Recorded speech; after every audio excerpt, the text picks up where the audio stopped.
యెషయా గ్రంథము 40వ అధ్యాయము. మీ దేవుడు సెలవిచ్చిన మాట ఏదనగా, నా జనులను ఓదార్చుడి, ఓదార్చుడి. యెరూషలేముతో ప్రేమగా మాట్లాడుడి. ఆమె యుద్ధకాలము సమాప్తమయ్యెను, ఆమె దోష రుణము తీర్చబడెను.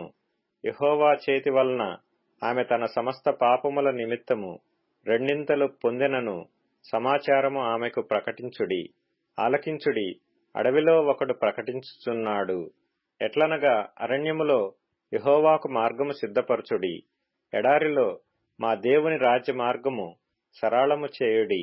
ప్రతి లోయను ఎత్తు చేయవలెను, ప్రతి పర్వతమును ప్రతి కొండను అణచవలెను. వంకరవి చక్కగాను, కరుకైనవి సమముగాను ఉండవలెను. యెహోవా మహిమ బయలుపరచబడును, ఒకడును తప్పకుండా సర్వశరీరులు దాని చూచెదరు. ఇలాగున జరుగునని యెహోవా సెలవిచ్చియున్నాడు. ఆలకించుడి, ప్రకటించుమని ఒకడు ఆజ్ఞ ఇచ్చుచున్నాడు. నేనేమి ప్రకటింతునని మరి ఒకడు అడుగుచున్నాడు. సర్వశరీరులు గడ్డియై ఉన్నారు, వారి అందమంతయు అడవి పువ్వు వలె ఉన్నది. యెహోవా తన శ్వాసము దాని మీద ఊదగా గడ్డి ఎండును, పువ్వు వాడును. నిశ్చయముగా జనులు గడ్డి వంటి వారే, గడ్డి ఎండిపోవును, దాని పువ్వు వాడిపోవును. మన దేవుని వాక్యము నిత్యము నిలుచును.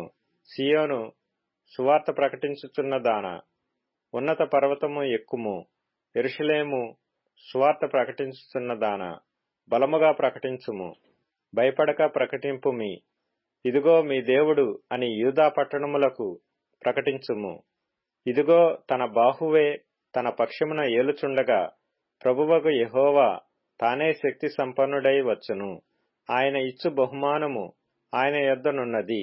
ఆయన చేయు ప్రతీకారము ఆయనకు ముందుగా నడుచుచున్నది. గొర్రెల కాపరి వలె ఆయన తన మందను మేపును. తన బాహువుతో గొర్రె పిల్లలను కూర్చి రొమ్మున ఆనించుకొని మోయును. పాలిచ్చు వాటిని ఆయన మెల్లగా నడిపించును. తన పుడిసిటిలో జలములు కొలిచిన వాడెవడు? జానతో ఆకాశముల కొల చూచిన వాడెవడు? భూమిలోని మన్ను కొల పాత్రలో ఉంచిన వాడెవడు? త్రాసుతో పర్వతములను తూచిన వాడెవడు? తూనిక చేత కొండలను తూచిన వాడెవడు? యెహోవా ఆత్మకు నేర్పిన వాడెవడు? ఆయనకు మంత్రి అయి ఆయనకు బోధపరచిన వాడెవడు? ఎవని యొద్ద ఆయన ఆలోచన అడిగెను? ఆయనకు వివేకము కలుగజేసిన వాడెవడు? న్యాయమార్గమును గూర్చి ఆయనకు నేర్పిన వాడెవడు? ఆయనకు జ్ఞానమును అభ్యసింపచేసిన వాడెవడు? ఆయనకు బుద్ధి మార్గము బోధించిన వాడెవడు? జనములు చేద నుండి జారు బిందువుల వంటివి, జనులు త్రాసుమీది ధూళి వంటివారు. ద్వీపములు గాలికి ఎగురు సూక్ష్మ రేణువుల వలె నున్నవి. సమిధులకు లెబానోను చాలకపోవును, దహన బలికి దాని పశువులు చాలవు. ఆయన దృష్టికి సమస్త జనములు లేనట్టుగానే ఎండును.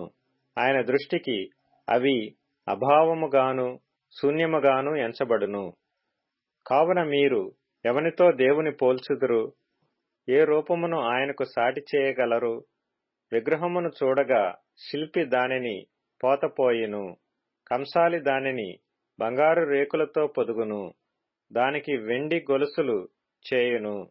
విలువగల దానిని అర్పింపజాలని నీరసుడు పుచ్చని మ్రాను ఏర్పరచుకొనును. కదలని విగ్రహమును స్థాపించుటకు నేర్పుగల పనివాని వెదకి పిలుచుకొనును. మీకు తెలియదా? మీరు వినలేదా? మొదటి నుండి ఎవరునూ మీతో చెప్పలేదా? భూమిని స్థాపించుటను బట్టి మీరు దాని గ్రహింపలేదా? ఆయన భూమండలము మీద ఆసీనుడైయున్నాడు, దాని నివాసులు మిడతల వలె కనబడుచున్నారు. ఒకడు తెరను విప్పినట్లు ఆయన ఆకాశ వైశాల్యమును వ్యాపింపజేసెను.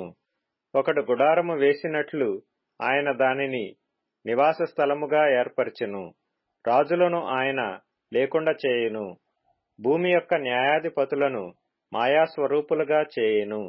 వారు నాటబడగానే, విత్తబడగానే, వారి మొదలు భూమిలో వేరు తన్నక మునుపే ఆయన వారి మీద ఊదగా వారు వాడిపోవుదురు. సుడిగాలి పొట్టును ఎగరగొట్టునట్లు ఆయన వారిని ఎగరగొట్టును. నీవు ఇతనితో సమానుడవని మీరు నన్నెవనికి సాటి చేయుదురు అని పరిశుద్ధుడు అడుగుచున్నాడు. మీ కన్నులు పైకెత్తి చూడుడి, వీటిని ఎవడు సృజించెను? వీటి లెక్క చొప్పున వీటి సమూహములను బయలుదేరజేసి వీటన్నిటికిని పేర్లు పెట్టి పిలుచువాడే గదా. తన అధిక శక్తి చేతను తనకు కలిగియున్న బలాతిశయము చేతను ఆయన యొక్కటియైనను విడిచిపెట్టడు. యాకోబు, నా మార్గము యెహోవాకు మరుగైయున్నది, నా న్యాయము నా దేవుని దృష్టికి కనబడలేదు అని నీవేళ అనుచున్నావు? ఇశ్రాయేలు, నీవేళ ఇలాగు చెప్పుచున్నావు? నీకు తెలియలేదా? నీవు వినలేదా? భూదిగంతములను సృజించిన యెహోవా నిత్యుడగు దేవుడు. ఆయన సొమ్మసిల్లడు, అలయడు. ఆయన జ్ఞానమును శోధించుట అసాధ్యము. సొమ్మసిల్లిన వారికి బలమిచ్చువాడు ఆయనే.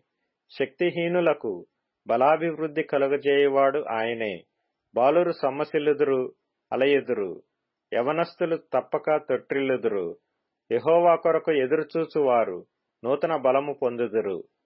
వారు పక్షిరాజుల వలె రెక్కలు చాపి పైకి ఎగురుదురు.